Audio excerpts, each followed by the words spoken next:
What's up everybody and welcome back to another episode of Upcoming Mods. This is a series where I show you guys some images or videos of some of the mods that are going to be released for Fallout 4 in the coming future. It's important to remember when watching this series, people work on different time frames. Some mods might be coming out next week, some mods might not be coming out for a few months. Don't get too excited for the mods you see here again because you may be waiting a while, but at the same time get hyped because there are a lot of awesome mods coming out in the coming weeks and months. With all that being said, if you do enjoy the series, I encourage you guys to consider subscribing, or you can support me on Patreon if you're feeling particularly generous. But with that, let's get right into it.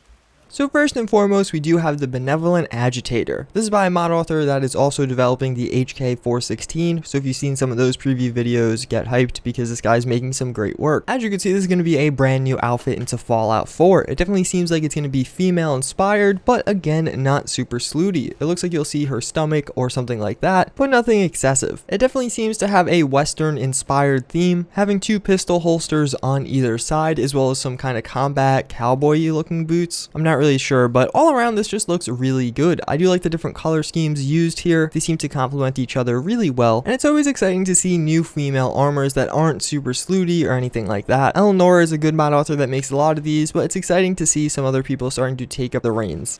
Next up, we do have a body armor looking armor. This doesn't have an official name yet, although the mod author said the general idea behind it is a siege or breach operator. The mod author here is Hoth Trooper 44. He did make the Wasteland Sniper armor as well as the Armor General. Both of these are really good kind of modern military style armors that are actually some of the most downloaded armors for Fallout 4. This definitely seems to be his area of expertise, so I'm really excited to see this one be released, although the images for this are very old, so we may not be seeing it anytime soon or ever at all. I do definitely feel like there is a lack of modern armors for Fallout 4, and by modern armors again I do mean body armors. There is like the cute system and again like the Wasteland Sniper, but I feel like just I want to have a big Kevlar vest on my person and run around with my tactical helmet on. I don't really feel like we have many options there. There are a few here and there, but none of them really fit the hole I really want to fill, and some of them are even a little bit too modular, and I say that in a bad way only because it doesn't really fill in all the gaps. It doesn't make me feel super protected, and if there's like some massive gaping holes on the body that's like, alright, so if you get shot there you'll still probably die. This would definitely be one of the armors that could fill that gap. Having a nice BDU and then on top of that some really heavy body armor would look quite nice, and I feel like it'd be something that would mesh well with Fallout 4 with all these different modern weapon mods we do have coming out.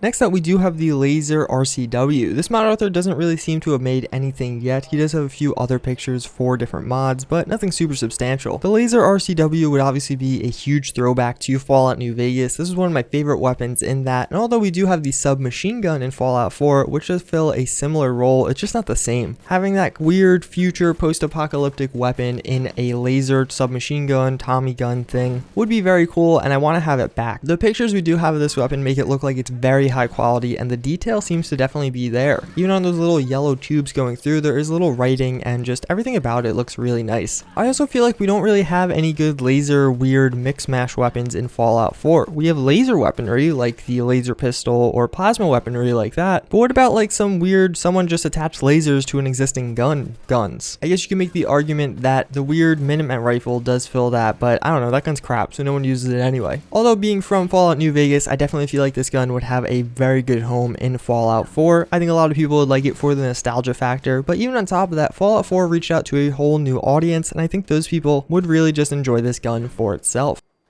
Classic combat armor. So this is basically trying to re-add in the combat armor from the old school Fallout games like Fallout Tactics and Fallout 1 and 2 into Fallout 4. I really like these types of mods, basically recreating old style things in the new engine and genre, that being of course a first person shooter, as compared to the top down style of the old games. The armor, although looking very cool, doesn't really have so much of a Fallout 4 feel, at least in my eyes. It doesn't really give me that post-apocalyptic vibe, it gives me that sci-fi vibe, which I do really like. We don't have many armors like that for Fallout 4 right now, and I feel like this would totally fill that gap. On top of that, it just kind of looks cool. It does seem like it's going to support the medium, heavy, and light versions that Fallout 4 did incorporate, as well as I do like how armor mods do incorporate kind of backpacks and different pouches on the armor. I think the contrast between the metal or metallic styling of the armor with the leather or fabric material does end with a really pretty and good looking result. All around, I'm really excited for this armor. This is probably one of my most hyped for mods right now, and I'm getting a little burnt out on some of the different power armors. I want a good armor mod, so hopefully this or something else could fill that gap. So last but not least, we have the energy flintlock. I was alluding to this a little bit earlier in the video as I was talking about those kind of rigged laser weaponry almost, when it was like kind of taking inspiration from an old gun but making it a laser style. The laser flintlock definitely takes that in strides, and this is the kind of gun I really want for Fallout 4. I would love to have a whole arsenal of these kinds of guns, maybe having like a blunderbuss and some kind of plasma swords or something like that. Just going along with the whole Minutemen and revolutionary theme, I think the laser flintlock could be an awesome first step to that. As you can see, the model is extremely high quality. This definitely looks like it is a very cool weapon that has a lot of work dumped into it. Although we haven't had any updates on this in quite a while, hopefully that just means the mod author was caught up with some other things and does still plan on releasing it soon. That's gonna pretty much wrap it up for this one though, guys. Hopefully you enjoyed another episode of upcoming mods. We had a pretty interesting bunch, a lot of armor and weapon mods, but still some pretty cool ones nonetheless. As always, I thank you guys for watching. I do hope you enjoyed, and I hope to see you all next time. Later.